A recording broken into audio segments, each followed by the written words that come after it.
एक सच्ची डरावनी कहानी। वो रात जो कभी नहीं भूलती। मेरा नाम रवि है। मैं एक साधारण सा इंसान हूँ। नौकरी करता हूँ और अपने परिवार के साथ दिल्ली में रहता हूँ। लेकिन जो मैं आज तुम्हें बताने जा रहा हूँ वो मेरी जिंदगी का वो हिस्सा है जो मैं चाहकर भी भूल नहीं पाता। ये कहानी कोई काल्पनिक नहीं बल्कि मेरे साथ हुई एक ऐसी सच्ची घटना है जिसने मुझे हमेशा के लिए बदल दिया। सुनो और ध्यान से सुनो, क्योंकि ये कहानी सिर्फ डरावनी नहीं बल्कि ऐसी है जो तुम्हें रात में सोचने पर मजबूर कर देगी। बात उस वक्त की है जब मैं 25 साल का था। साल था 2012। मैं उस समय अपने गांव जो उत्तराखंड के एक छोटे से पहाड़ी इलाके में बसा है गया हुआ था। गांव का नाम है काला पानी। नाम सुनकर ही कुछ अजीब सा लगता है ना? लेकिन गांव बड़ा खूबसूरत था। चारों तरफ घने जंगल, बीच में एक छोटी सी नदी और ऊंचे ऊंचे पहाड़। लेकिन वहां के लोग कुछ अजीब से थे। वो ज्यादा बात नहीं करते थे, खासकर रात के वक्त। गांव में एक अजीब सा सन्नाटा रहता था, जैसे कोई हमेशा तुम्हें देख रहा हो। मेरे दादाजी, जिन्हें हम सब दादू कहते थे, गांव के सबसे बुजुर्ग इंसान थे। उनकी उम्र उस वक्त 85 के आसपास थी। वो हमेशा कहते थे, बेटा, इस गांव में कुछ ऐसा है जो हमें नहीं दिखता, लेकिन वो है, रात को कभी जंगल की तरफ मत जाना। मैं उनकी बातों को अक्सर मजाक में टाल देता था। मुझे लगता था कि ये सब बूढ़ों की कहानियां हैं जिनका कोई आधार नहीं। लेकिन उस रात मुझे उनकी बात की सच्चाई समझ आ गई। शुरुआत उस साल मैं गांव में अपनी चचेरी बहन शालिनी की शादी में गया था। शादी की तैयारियां जोर शोर से चल रही थी। गांव के लोग दिन रात मेहमानों की खातिरदारी में लगे थे। मैं भी अपने चचेरे भाइयों के साथ मिलकर काम में जुटा था। लेकिन एक बात मुझे खटक रही थी। शादी के घर में खुशी का माहौल था, लेकिन गांव के बाकी लोग कुछ दबे दबे से थे, जैसे कोई डर उनके मन में बैठा हो। मैंने अपनी मां से पूछा, मां, ये लोग ऐसे क्यों हैं? शादी का माहौल है, फिर भी सब चुप चुप से क्यों हैं? मां ने बस इतना कहा, बेटा, गांव की अपनी बातें होती हैं, तू ज्यादा मत सोच। शादी का दिन आ गया। दिन भर हंसी मजाक, नाच गाना और खाने पीने का दौर चला। लेकिन जैसे ही सूरज डूबा, गांव में सन्नाटा छा गया। बारात रात को 10 बजे के आसपास गांव पहुंची। बारात का स्वागत हुआ, लेकिन मुझे लगा कि कुछ लोग जल्दी जल्दी घर लौट रहे थे। मैंने अपने चचेरे भाई मनोज से पूछा, भाई, ये लोग ऐसे क्यों भाग रहे हैं?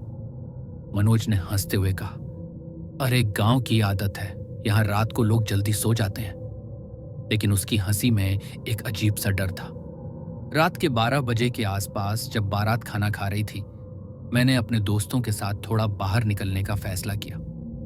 हम 4 लोग थे, मैं, मनोज और हमारे 2 और दोस्त, अजय और विशाल। हमने सोचा कि जंगल के पास वाली नदी के किनारे बैठकर थोड़ा मजा करेंगे। मैंने मनोज को टोका, चल थोड़ा टहल आई, रात बड़ी सुहानी है। मनोज ने मना किया, लेकिन हमने उसकी एक न सुनी। आखिरकार वो भी मान गया। जंगल की ओर हम चारों नदी की ओर चल दिए। रास्ता गांव के बाहर से जंगल की तरफ जाता था। चांदनी रात थी और चारों तरफ एक अजीब सा सन्नाटा। सिर्फ झिंगुरों की आवाज और दूर कहीं से आती कुत्तों की भौंकने की आवाज। हम हंसते बात करते चल रहे थे, लेकिन मनोज कुछ चुप चुप सा था। मैंने उससे पूछा, क्या बात है भाई, डर लग रहा है क्या? वो बोला, नहीं, बस ऐसे ही, लेकिन हमें जल्दी वापस चलना चाहिए। हम नदी के किनारे पहुंचे। वहां का नजारा बड़ा खूबसूरत था। चांद की रोशनी में नदी चमक रही थी। हमने वहां बैठकर बातें शुरू की। अजय ने अपनी जेब से एक सिगरेट निकाली और जलाने लगा। तभी अचानक हवा का एक ठंडा झोंका आया। मुझे लगा जैसे कोई पास से गुजरा हो। मैंने इधर उधर देखा, लेकिन कुछ नहीं था। विशाल ने मजाक में कहा, अरे, भूत आया क्या?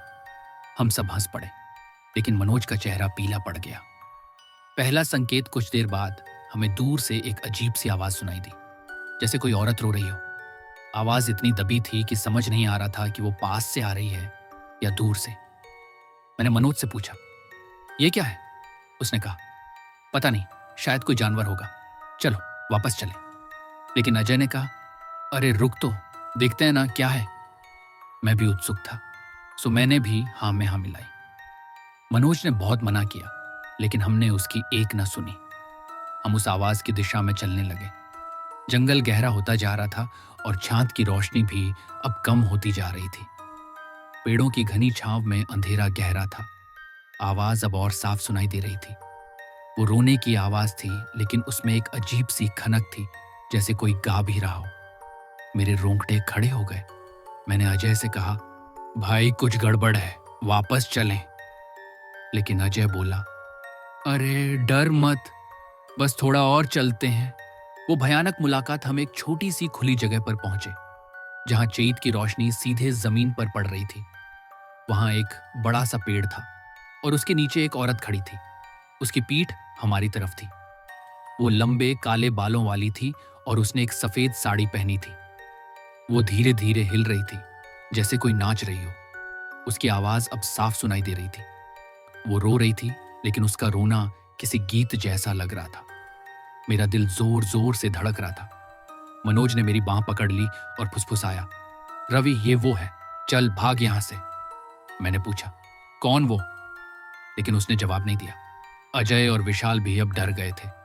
अजय ने धीरे से कहा, चलो चुपके से वापस चलते हैं। हम धीरे धीरे पीछे हटने लगे, लेकिन तभी वो औरत रुक गई। उसका रोना बंद हो गया। चारों तरफ एक मरघट सा सन्नाटा छा गया। अचानक उसने अपना सिर हमारी तरफ घुमाया। मैं उसका चेहरा कभी नहीं भूल सकता। उसका चेहरा वो इंसान का चेहरा नहीं था। उसकी आंखें पूरी तरह काली थी, जैसे दो गहरे गड्ढे। उसका मुंह बड़ा सा था और दांत इतने नुकीले कि वो किसी जानवर जैसे लग रहे थे। उसने हमें देखा और एक भयानक सी मुस्कान उसके चेहरे पर फैल गई। भागने की कोशिश हम चीखे और भागने लगे। मेरे पैर जैसे जमीन से चिपक गए थे, लेकिन मैं किसी तरह भाग रहा था। पीछे से उसकी हंसी की आवाज आ रही थी, जो जंगल में गूंज रही थी। वो हंसी इतनी डरावनी थी कि मेरे कानों में आज भी गूंजती है। हम जंगल के रास्ते से भटक गए थे। चारों तरफ घना अंधेरा था और हमें रास्ता नहीं सूझ रहा था। मनोज ने कहा, रवि ये वो चुड़ैल है जिसके बारे में दादू ने बताया था। वो यहाँ के जंगल में रहती है। जो भी रात को यहाँ आता है वो उसे ले जाती है। मैंने चीखते हुए पूछा, क्या मतलब ले जाती है? मनोज बोला, वो उसे मार देती है और उसकी आत्मा को अपने साथ रखती है। हम भागते रहे। तभी मुझे लगा कि कोई मेरे पीछे है। मैंने पाछे मुड़कर देखा और वो औरत, वो चुड़ैल मेरे ठीक पीछे थी। उसकी आंखें मेरी आंखों में झांक रही थी। मैं चीखा और गिर पड़ा। मेरे दोस्तों ने मुझे उठाया और हम फिर भागने लगे, लेकिन वो हमारे पीछे थी।